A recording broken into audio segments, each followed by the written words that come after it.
Hello बच्चों, स्वागत है आप सभी का आपके अपने चैनल गॉड क्लासेस पर। तो आज की जो क्लास है उसमें अप्लाइड मैथमेटिक्स क्लास 11th की एक्सरसाइज 10.2 करने वाले हैं। इसमें जो फार्मूलाज हम यूज़ करने वाले हैं, जो भी इसमें हम कंसेप्ट यूज़ करने वाले हैं, वो ऑलरेडी इस सीरीज़ की, इस प्लेलिस्ट की जो फर्स्ट वीडियो, उसमें सब कुछ मैंने बताया हुआ है। अगर आपने नहीं देखा है तो ऊपर आई बटन में प्लेलिस्ट का लिंक देख रहा हूँ, पहला वीडियो जाकर देख लेना, ताकि इसमें जो फार्मूलाज हम यूज़ करने वाले हैं वो आपको रिकॉल हो जाए। ठीक है, और अगर अच्छी तरह याद है तो फिर आप क्वेश्चन साथ साथ यहाँ पर कर सकते हैं। तो जो फर्स्ट क्वेश्चन है उसमें कहता है e की power -x -1 divided by x। अब इसमें जो प्रॉपर्टी आपको यूज़ करनी है, कौन सी प्रॉपर्टी हम यूज़ कर लेंगे इसमें, अगर आप लोगों को याद होगा तो उसमें एक प्रॉपर्टी थी ऐसे, अगर लिमिट x टेंड्स टू 0 होती है और e की पावर अगर x -1 होता है तो ये 1 के बराबर होता है। e की पावर x -1 अपॉन x। तो आपको क्या करना है, इस इक्वेशन को इसी फॉर्मेट में कन्वर्ट करना है। तो ऑलरेडी फॉर्मेट में ऑलमोस्ट कन्वर्ट ही है, बस फर्क किया है यहाँ पर -x लगा हुआ है, तो यहाँ भी आपको -x करना है, यानी जो e की पावर बनेगी वही आपको यहाँ पर करना है।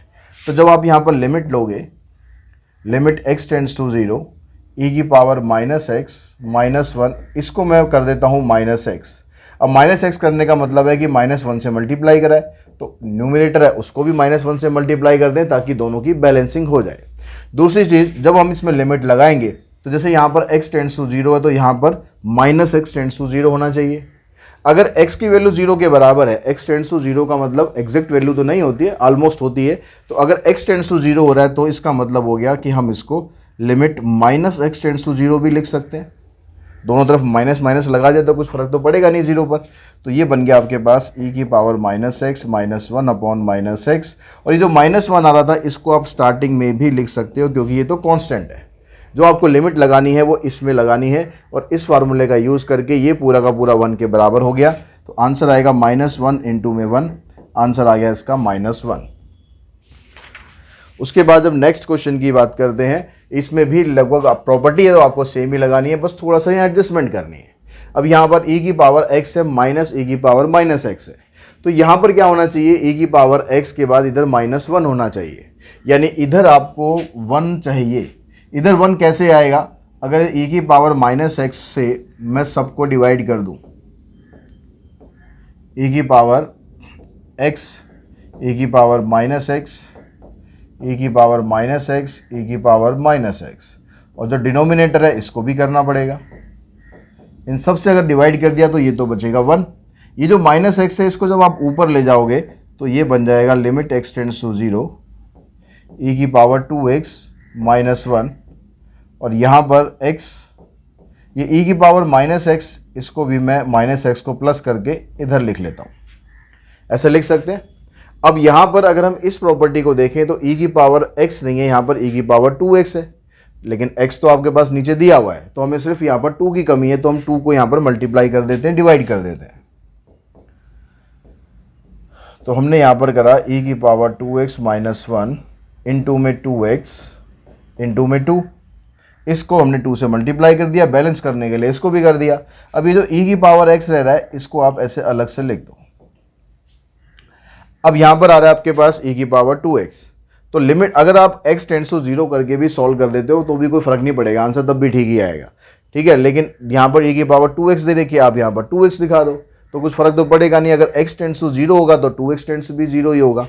तो अगर मैं इसको ऐसे लिख देता हूँ, लिमिट 2x टेंड्स टू 0, और यहाँ पर आ गया e की पावर 2x -1 अपॉन में 2x, ये वाला 2 हमने ले लिया बाहर, और इसमें आप लिमिट अलग लगा दो, इसमें लिमिट x टेंड्स टू 0 ही रहने देना, इसमें करने की ज़रूरत नहीं है। तो अब आप यहाँ पर लिमिट लगाओगे तो ये तो हो जाएगा 1, ये बाहर 2 है तो 2 इंटू 1, तो 2 इंटू 1 इंटू, अगर मैं यहाँ पर 0 पुट करता हूँ तो e की पावर आएगा 0, और e की पावर 0 भी तो 1 ही हो जाएगा। तो यानी जो टोटल आंसर आपके पास आ गया, आंसर आ गया आपके पास 2। उसके बाद इसका जो नेक्स्ट क्वेश्चन है, यहाँ पर कहता है 7 की पावर x -1 अपॉन में x। इसमें प्रॉपर्टी आपको क्या लगानी है, इसमें आप प्रॉपर्टी लगाओ limit x tends to 0, a की पावर x -1 अपॉन x, ये बराबर होता है log a के। तो यहाँ पर a की वैल्यू आपको दे रखी है 7, तो सब कुछ बड़ा बनाया फॉर्मेट दे रखा है, बस a की जगह उठा के आपको 7 पुट कर देना है, तो आंसर आ गया आपका log 7। इसमें आपको कुछ और करने की ज़रूरत नहीं है, इसमें बस ये लिख देना कि यूजिंग दिस प्रॉपर्टी, इस प्रॉपर्टी का यूज़ करके हमने आंसर दे दिया log 7। अब इसमें भी जो न्यूमरेटर है वो तो इसी फॉर्मेट में आ रहा है, 7 की पावर x माइनस 1 है, यहाँ पर 3 की पावर x माइनस 1 है, लेकिन अपॉन में 3 और चाहिए था, वो नहीं है। दूसरी चीज़, यहाँ पर आपको दोनों टर्म यहाँ रूट में दे रखी है। अगर आप डायरेक्ट वैल्यू अप्रोच करोगे तो डिनोमिनेटर 0 हो रहा है। अगर डिनोमिनेटर 0 होता है तो उस केस में हम क्या करते हैं, अगर रूट वाली टर्म होती है तो रैशनलाइज कर देते हैं। तो पहले आप इसको रैशनलाइज करो, उसको फिर हम बाद में देखेंगे बनता है कि नहीं बनता है।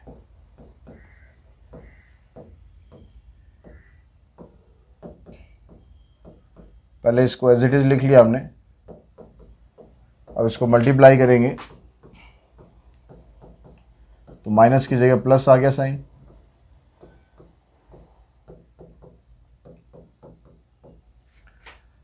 और जो न्यूमरेटर है उसमें आपको कुछ नहीं करना, बस आपको ऐसे कैसे लिख देना, 3 की पावर x माइनस 1 इंटू में root 2 plus x plus root 2, और नीचे आपको a minus B A plus B का होल स्क्वायर लगा देना, होल स्क्वायर नहीं, a minus B into A plus B, यानी A square minus B square के बराबर होता है, वो लगाना है। तो जब आप इसका स्क्वायर करोगे तो 2 प्लस एक्स बचेगा, इसका स्क्वायर करोगे तो माइनस 2 बचेगा, इस 2 से ये 2 हो जाएगा कैंसिल। अब आप लिमिट को यहाँ पर ऐसे करो, 3 की पावर x माइनस 1 अपॉन में x, इसको अलग कर दो, इनटू में लिमिट और इसमें अलग कर दो। ठीक है, अलजेब्रा और लिमिट लगा दिया। अगर दो फंक्शन आपस में मल्टीप्लाई हो रहे हैं तो दोनों की लिमिट अलग अलग निकाल के बाद में मल्टीप्लाई कर दो। अब यहाँ पर आपके पास यही वाला फार्मूला बन गया, तो यहाँ पर a की जगह 3 है तो ये तो आ जाएगा log 3। इधर आपके पास जो एक्सरसाइज हमने करी थी, फर्स्ट एक्सरसाइज करी थी कि आप जब ऐसे सीन आ जाए कि डिनोमिनेटर आपका 0 के बराबर ना आए तब आप डायरेक्ट सब्स्टिट्यूशन कर दो।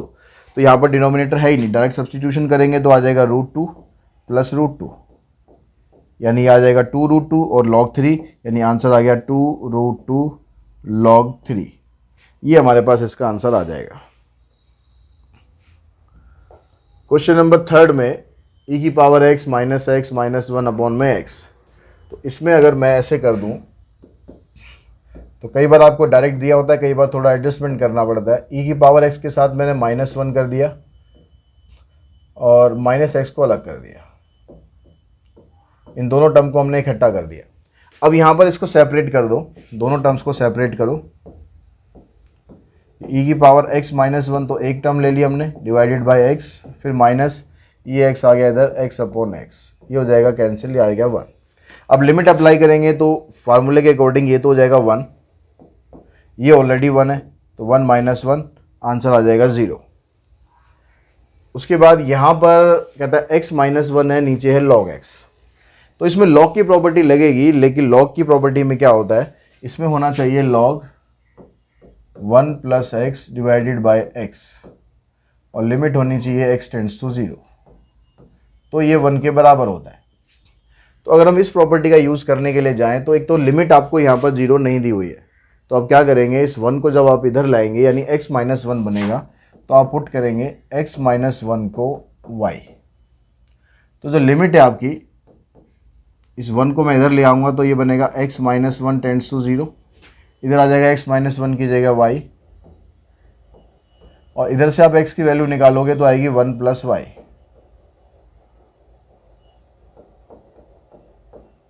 ये जो x माइनस 1 है ये भी y हो गया, इस y को आप यहाँ से हटा दो, इसको आप इधर ले लो log y प्लस 1 अपॉन में y। अब इस प्रॉपर्टी में और इस प्रॉपर्टी में कोई डिफरेंस है क्या, बस फ़र्क है कि वो न्यूमरेटर में ही है डिनोमिनेटर में, तो यहाँ पर जब आप लगाओगे इसकी लिमिट तो ये बन जाएगा 1, तो 1 अपॉन 1, आंसर आ जाएगा 1।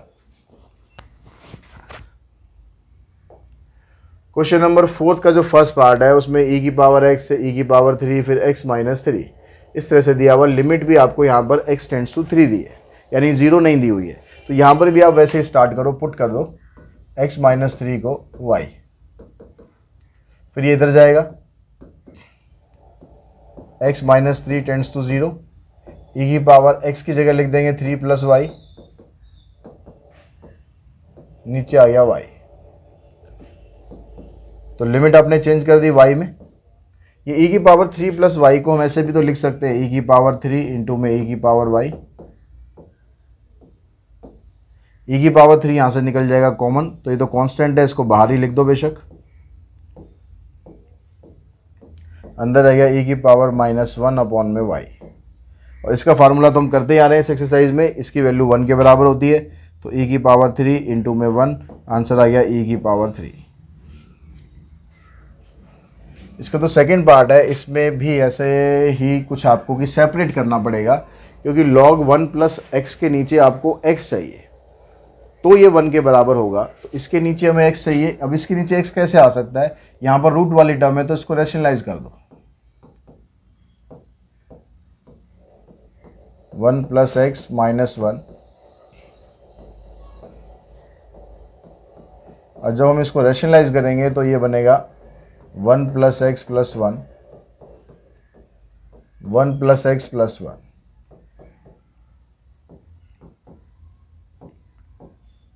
ऊपर a minus B, a plus B की आइडेंटिटी आप लगाएंगे तो a का स्क्वायर करेंगे तो 1 प्लस एक्स हो जाएगा, और b का स्क्वायर करेंगे -1 divided by log 1 plus x into में 1 प्लस एक्स प्लस 1। इससे हो जाएगा ये कैंसिल। अब ये वाला जो x है, इस x को अब यहाँ से हटा दो, तो यहाँ से हटा के हम इसको कहाँ पर लाएं, हम इसको इस log के नीचे ले आते हैं, log 1 प्लस एक्स अपॉन में x। तो यहाँ पर जो log है ना, उसकी प्रॉपर्टी बन गई जो अभी पिछले क्वेश्चन में हमने करी थी, ये वाली प्रॉपर्टी बन गई log 1 plus x upon x, limit आपकी 0 के बराबर है और वैल्यू आ जाएगी इसकी 1। तो यहाँ पर यही वाली सेम बन गई है, इसकी वैल्यू आ जाएगी 1। और यहाँ पर जो टर्म आपको दे रखी है, यहाँ पर अगर लिमिट अप्लाई करोगे तो ये 0 के बराबर तो हो नहीं रहा, तो लिमिट अप्लाई कर सकते हैं। तो ये आ गया आपके पास 1 अपॉन में 1 इंटू यहाँ 1 प्लस 0 1 ही आएगा, यहाँ पर भी 1। तो 1 प्लस 1 आ गया 2, 2 को 1 से इंटू करेंगे तो आंसर आ जाएगा 1/2। तो इसी क्वेश्चन के साथ ही जो एक्सरसाइज 10.2 थी वो भी हमने फिनिश कर ली है। जल्दी मिलते हैं एक्सरसाइज 10.3 में, तब तक आप इन एक्सरसाइज को 10.1, 10.2 को अच्छी तरह से प्रैक्टिस कर लो। कोई डाउट होता है, कुछ आप कहना चाहते हो, कोई कंप्लेंट करना चाहते हो, कोई सजेशन देना चाहते हो, तो उस सब के लिए कमेंट बॉक्स जो है वो आपके लिए हमेशा से हाजिर रहा है। तो आपके हर एक सजेशन का स्वागत है। तो आज की इस वीडियो में इतना ही करते हैं, जल्दी मिलते हैं नेक्स्ट वीडियो में। Thanks to all of you.